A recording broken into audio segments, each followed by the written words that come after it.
Welcome to another. You have to ask the question. So when Yaakov is getting ready, preparing to meet Esav, he sends him a message, telling him that God commanded him to come back, and also in the statement he says that that Hashem didn't really do so much for him. He was kind of minimizing the bracha, and he said, I went over to go to Laban. All I had was this staff, right? And question asked, people ask, is that when Eliezer went, he was loaded with a lot of money. Yaakov also would have had a lot of money to go. So what happened to Yaakov's wealth? And according to the famous medrash that people bring, quote, that Eliphaz, the son of Esav, was sent by Esav to kill Yaakov. He catches up with Yaakov, but he has mercy on him. He says, I can't kill you. My grandfather Yitzchak will be so upset, but my father commanded me. What should I do? And they compromise and says, take away all my possessions. If I don't have anything, I'm like a poor person. Poor person is considered dead. Therefore, we have all. Therefore, you fulfilled the of your father's wishes. And Eliphaz does so. So if that's true, that he took away everything that Yaakov had, why did he leave him with the staff? Is the question that jumps up. Meaning, if Yaakov was left with the staff, why didn't Eliphaz take everything? If he was taking everything and leaving him bereft of any wealth, why didn't he leave him with the staff? Is a question that could be asked.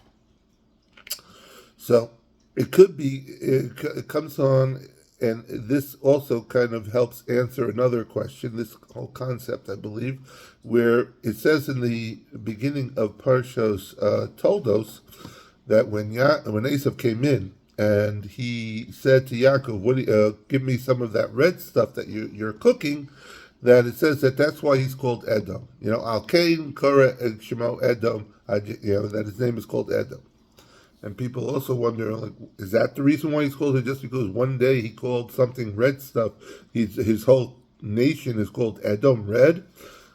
It says Esav was born hairy and very ruddy in complexion and red hair, so he was a very red person. So what does that mean?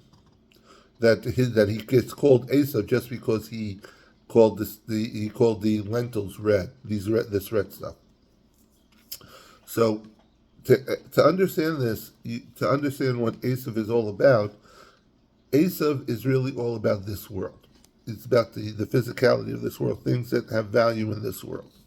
He's not interested in any spirituality. And how do you know that? Is because the reason why Yaakov was making the lentils in the first place was because Avram had died, and he was making the lentils as the meal for the mourners. And the reason why we make lentils is because it's round, to show the circle of life, to show the continuity, etc. But when Esav walked in, all he could see was something red. He could only see what it was on the physical level. It was red stuff. He didn't see the symbolic, the meaning, the comfort in it. It was red. He's only attached to that. So he calls them, give me some of that red stuff, and therefore that epitomizes his nation.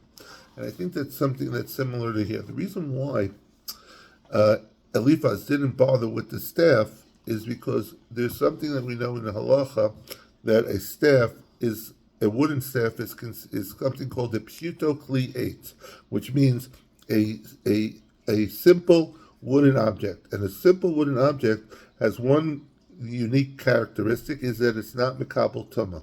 It doesn't have any way to be mekabel tumah, and therefore, even if it touches something, even if it touches a dead body, it's not mekabel tumah, and therefore we see that it's something unique, since it's something that the same similar things that are like bound to the earth itself is also not mekabel tumah.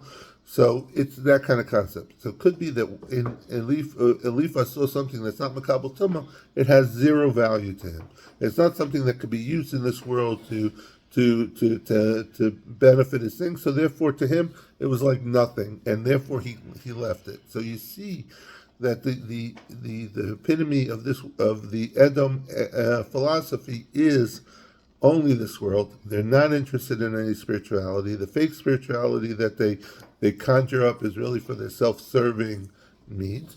And this is something that we should realize, is that we have a connection to Kedusha, and that this is what something Yaakov took this object that was simple, and that's not Makabel Tumah, but however, It can have connection to kedusha, to holiness. You could be makadosh it. You can use it to make objects that are holy, and etc. And he built from that his family.